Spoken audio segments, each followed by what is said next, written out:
요즘 SNS를 보면 갓생이라는 단어 정말 유행처럼 번지고 있죠? 아침 7시에 일어나서 운동하고 책 읽고, 와, 진짜 1분 1초를 쪼개 쓰는 완벽한 하루를 인증하는 걸 보면 대단하다 싶다가도 한편으론, 나도 저렇게 살아야 하나? 하는 조급함, 압박감 같은 게 슬쩍 들기도 합니다. 그래서 오늘은요, 이 갓생 열풍 너머에 우리를 정말로 꽉 채워주는 삶의 가치는 과연 뭘지 같이 한번 찾아볼까 합니다. 그럼 도대체 갓생이 뭘까요? 말 그대로 신과 인생을 합친 말인데요. 아주 부지런하고 생산적인, 모범적인 삶을 뜻하는 신조어죠. 물론 스스로를 발전시키려는 노력, 그거 정말 멋진 일이잖아요. 근데 그 이면에는 완벽해야 한다는, 남들한테 성공한 모습을 보여줘야 한다는 어떤 보이지 않는 압박감이 숨어 있기도 한 것 같아요. 자, 여기서 우리가 질문 하나를 던져봐야 합니다. 남들보다 더 나은 모습을 보여주려고 하는 이 경쟁이 정말 우리를 행복하게 만들어줄까요? 아니면 우리는 정작 중요한, 진짜 의미를 놓치고 있는 건 아닐까요? 자, 그래서 오늘 이런 순서로 한번 얘기를 나눠볼게요. 먼저 갓생의 비밀을 파헤쳐보고 성공이 아닌 완전히 새로운 기준을 제시해 드릴 겁니다. 그리고 그 기준을 이루는 섬김, 내어줌, 십자가 라는 세 가지 원칙을 차례로 살펴본 다음에 오늘 당장 시작할 수 있는 여러분의 진짜 갓생에 대해 이야기해 보겠습니다. 자, 여기가 이제 아주 핵심적인 전환점인데요. 세상에 말하는 성공이라는 기준에서 한번 벗어나서 완전히 다른 가치 중심의 새로운 기준으로 우리의 시선을 옮겨보겠습니다. 우리 삶을 평가하는 두 가지 기준이 있다고 한번 생각해 보세요. 왼쪽에 있는 세상의 기준은 우리한테 계속 물어보죠. 너 얼마나 성공했어? 얼마나 인정받아? 끝없는 경쟁 속에서 나 자신을 증명해야 하는 길이에요. 반면에 오른쪽에 있는 이 새로운 기준은요, 완전히 다른 질문을 던집니다. 내가 얼마나 섬겼지? 얼마나 나누었을까? 나의 성공이 아니라 다른 사람을 향한 삶을 이야기하고 있는 거죠. 그리고 이 새로운 기준의 가장 강력한 근거가 바로 이 말씀에 있습니다. 인자가 온 것은 섬김을 받으려 함이 아니라 도리어 섬기려 하고 자기 목숨을 많은 사람의 대속물로 주려 함이니라. 어쩌면 갓생의 원조라고 할 수 있는 예수의 삶의 목적이 받는 것이 아니라 섬기고 주는 것에 있었다는 이 선언이야말로 오늘 우리가 나눌 모든 이야기의 심장이라고 할 수 있습니다. 좋습니다. 그럼 첫 번째 원칙부터 한번 자세히 들여다볼까요? 위대한 삶의 첫 번째 척도는 바로 섬김입니다. 이거 정말 흥미로운 지점이지 않나요? 세상의 성공 공식은 계속해서 위로, 더 위로 올라가는 거잖아요. 근데 여기서 말하는 위대함은 오히려 아래로 내려가는 길을 택하는 겁니다. 다른 사람의 필요를 채워주고 그들을 돕기 위해서 말이죠. 이 낮아짐의 위대함이라는 걸 정말 몸소 보여주는 사람이 있어요. 바로 세계적인 축구 스타 손흥민 선수입니다. 경기가 끝나고 정말 녹초가 된 상태에서도 궂은 날씨에도 자기를 기다리는 팬들을 그냥 지나치는 법이 없다고 하죠. 아니, 왜 그렇게까지 팬들한테 진심일까요? 그는 이렇게 말합니다. 저에겐 수만 번의 경기 중 하나지만 이 아이에겐 평생 잊지 못할 단 하루잖아요. 바로 이거예요. 나의 작은 수고와 섬김이 누군가에게는 인생의 선물이 될 수 있다는 걸 아는 것.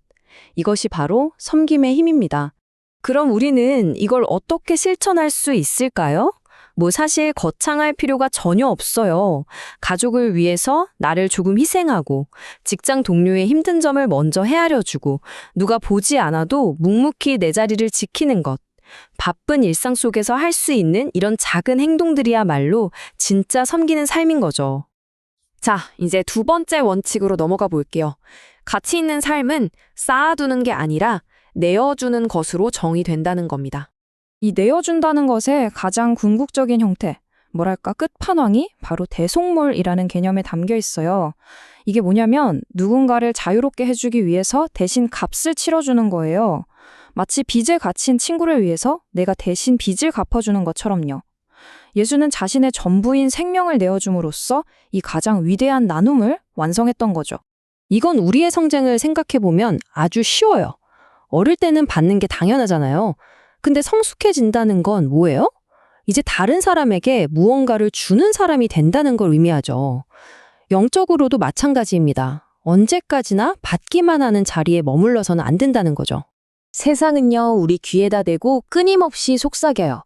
너 자신을 채워라. 너를 위해 소비해라. 너한테 투자해라. 근데 여기에 정말 놀라운 삶의 역설이 있습니다. 먼저 줌으로써, 나를 비움으로써 오히려 더 충만한 삶을 얻게 된다는 진실 말이에요. 이것도 뭐 엄청난 기부를 하라는 얘기가 아니에요. 외로운 친구의 이야기를 들어주는 그 시간, 도움이 필요한 이웃을 위한 작은 나눔, 내가 가진 재능으로 공동체에 기여하는 것, 그리고 따뜻한 격려 한마디. 이 모든 게 바로 위대한 내어줌의 실천입니다. 자, 이제 마지막, 어쩌면 가장 깊이 있는 원칙입니다. 진정한 의미는 어려움을 피하는 데서 오는 게 아니라 더 큰 목적을 위해서 희생을 감당하는 데서 발견된다는 겁니다. 아마 들어보셨을 거예요. 고난 없이 영광 없다. No cross, no crown이라는 유명한 말. 정말 가치 있는 삶에는 반드시 대가가 따른다는 뜻이죠. 우리는 보통 열매는 원하면서 수고는 피하고 싶어 하잖아요. 하지만 진정한 의미는 바로 그 희생을 감당하는 데서 시작된다는 겁니다. 사도 바울이라는 사람이 있잖아요.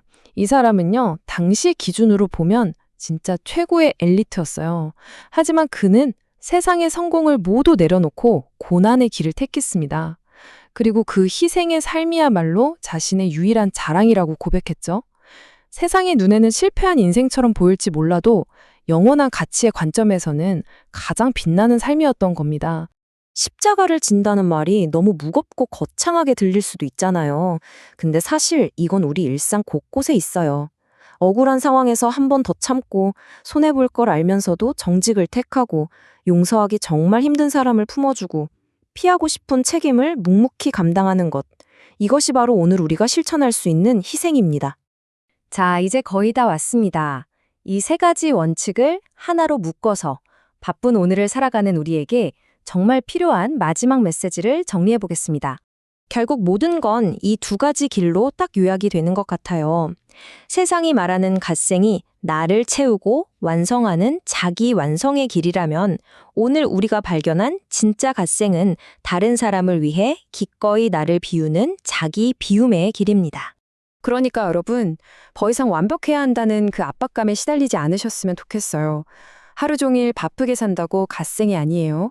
오늘 단 한 번이라도 누군가를 진심으로 섬기고 내가 가진 작은 것을 나누고 또 내게 주어진 책임을 감당했다면 그것이야말로 세상에서 가장 위대한 갓생입니다. 이제 여러분의 차례입니다. 한번 생각해 보세요. 오늘 여러분의 가정에서 또 직장에서 여러분이 속한 공동체 안에서 이 진짜 갓생을 어떻게 살아낼 수 있을까요? 거창한 계획이 아니어도 괜찮습니다. 오늘 여러분의 작은 섬김 하나가 여러분의 삶을 가장 가치 있는 길로 이끌어 줄 겁니다.